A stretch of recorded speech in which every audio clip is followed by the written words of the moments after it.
آدمی جب اس مرض میں مبتلا ہو جائے کہ جس سے وہ اٹھے نہیں، جس کو مرض الموت کہتے ہیں، علماء دین کہتے ہیں، اس میں بھی جو وصایا وہ کر لے، وصیتیں وغیرہ، وہ 1/3 میں نافذ ہوگی، 2/3 مال جو ہے ہاتھ سے نکل جاتا ہے۔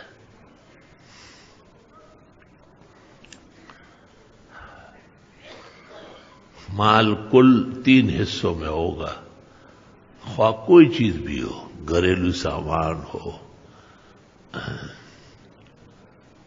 دولت ہو، پونجی ہو، مکان ہو، جائیداد ہو، اور ورثہ بیٹا بیٹی یا ماں باپ بیوی، یہ ورثہ ہوتے ہیں۔ بہن بھائی اولاد کے ہوتے ہوئے وارث نہیں ہوتے، اور چچا ماموں تایا یہ کسی طرح بھی وارث نہیں ہے۔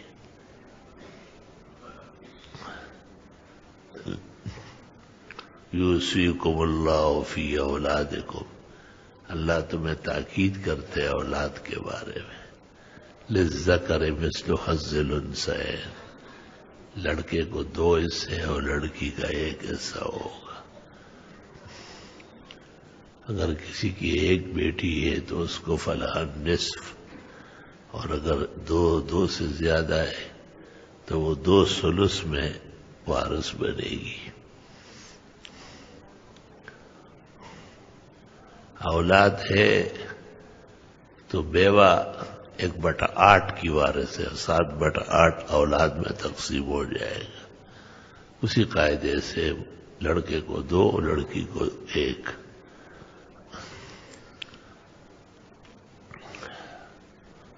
اور اولاد نہیں ہے تو بیوہ 1/4 کی وارث ہو جائے گی۔ اس طرح اگر اولاد ہے اور باپ مرا تو 1/4 کا وارث ہوگا، اور اگر اولاد نہیں ہے تو 1/2 کا وارث ہو جائے گا۔ یہ سب قاعدے ضابطے درج ہے، قرآن شریف کی آیات میں بھی ہے، اور علماء نے وراثت کی کتابوں میں بھی لکھا ہے۔ قدیم زمانے میں جب علم کی بہاریں تھی اور علماء کرام ہی کا غلبہ تھا، تو مرحوم کی قبر پر باقاعدہ توریث تقسیم ہوتی تھی، مسئلہ وراثت کا بیان ہوتا تھا۔ علماء دین تیار رہتے تھے، صرف پوچھ لیتے تھے کہ اس کے کتنے لوگ بچے، وہ بتا دیتے تھے تو پھر عالم خود سمجھ لیتا تھا کہ ان کا بنتا ہے، ان کا نہیں بنتا ہے۔ جن کا بنتا تھا ان کا نام قبر پر لے لیتے تھے۔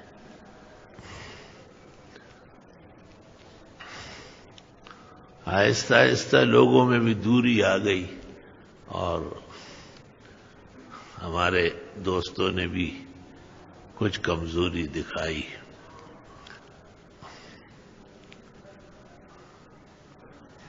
ہمارے یہاں شادی ہوئی تھی، تو وہ بچی جو تھی وہ دولہے کے گھر جا کے قتل ہو گئی، کوئی کیا واقعہ ہوا۔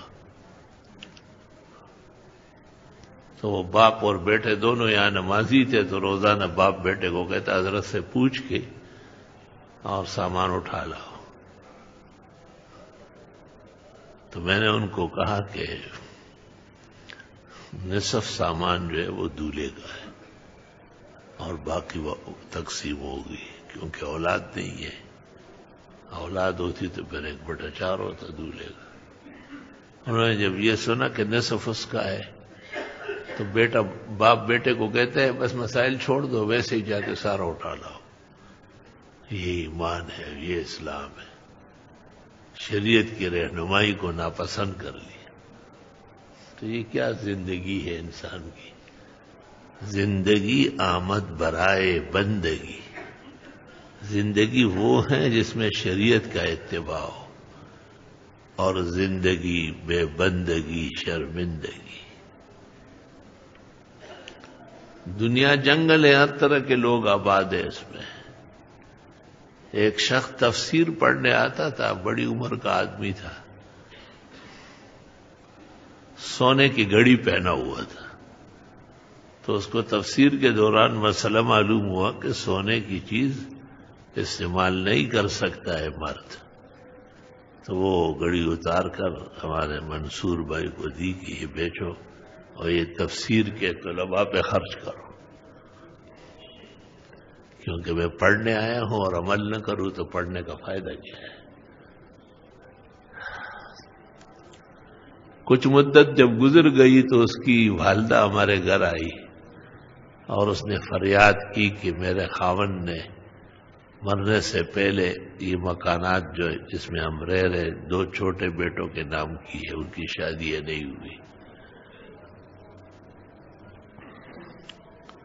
اور شریعت کے مطابق تو مرحوم کا سب کچھ تقسیم ہوگا، بڑے بیٹے چھوٹے بیٹے، شادی شدہ غیر شادی شدہ، امیر فقیر، سب برابر ہوں گے حصے میں۔ تو اس خاتون نے ہمارے گھر آ کے مجھ سے کہا کوئی ایسا وکیل ڈھونڈو جتنے بھی فیس لے کہ یہ گھر میرے ان 2 بچوں کو رہ جائے اور یہ بڑے بیٹے جو ہے یہ وارث اس میں نہ بنے۔ میں بڑا حیران ہوا، شریعت کے خلاف وکیل کیسے ڈھونڈوں؟ میں نے اس کو بلایا جس نے وہ تفسیر پڑھی تھی اور صورتحال بتائی، میں نے کہا آپ کے والد نے یہ کیا ہے اور غلط کیا ہے، اب آپ لوگ اجازت دے دیں تو وہ بچ جائے گا ورنہ اس کی خیر نہیں ہوا۔ یہ نہیں کہا کہ آپ کی ماں ہمارے گھر آئی اور وہ ایسا کیا، اس نے کہا نہیں، میرے والد کو آخرت میں تکلیف نہیں ہونا چاہیے، یہ تو ایک مکان ہے، ایسے 10 ان پر قربان کر دوں گا۔ کہ یہ میں نے خریدا ہے اور میرے 2 بھائی بڑے میری وجہ سے ہیں، میں ان کو بھی انشاءاللہ سنبھال لوں گا، اور میری والدہ کو تسلی دے کہ یہ میرے 2 چھوٹے بھائی انہی کا ہے اور والدہ کا ہے۔ کتنا آسانی سے حل ہو گیا اللہ کے خوف کی وجہ سے۔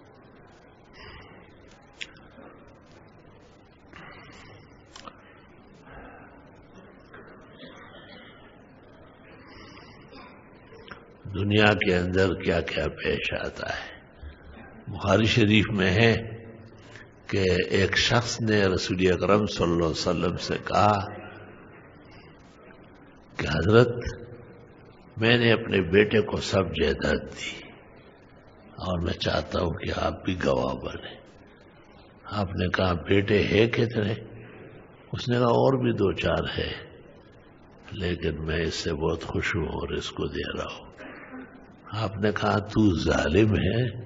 تو میں ظالم کا ساتھی نہیں ہوں، اولاد کو برابر رکھنا پڑے گا، اور میں کبھی بھی گناہ اور ظلم کے کام میں گواہ نہیں بن سکتا۔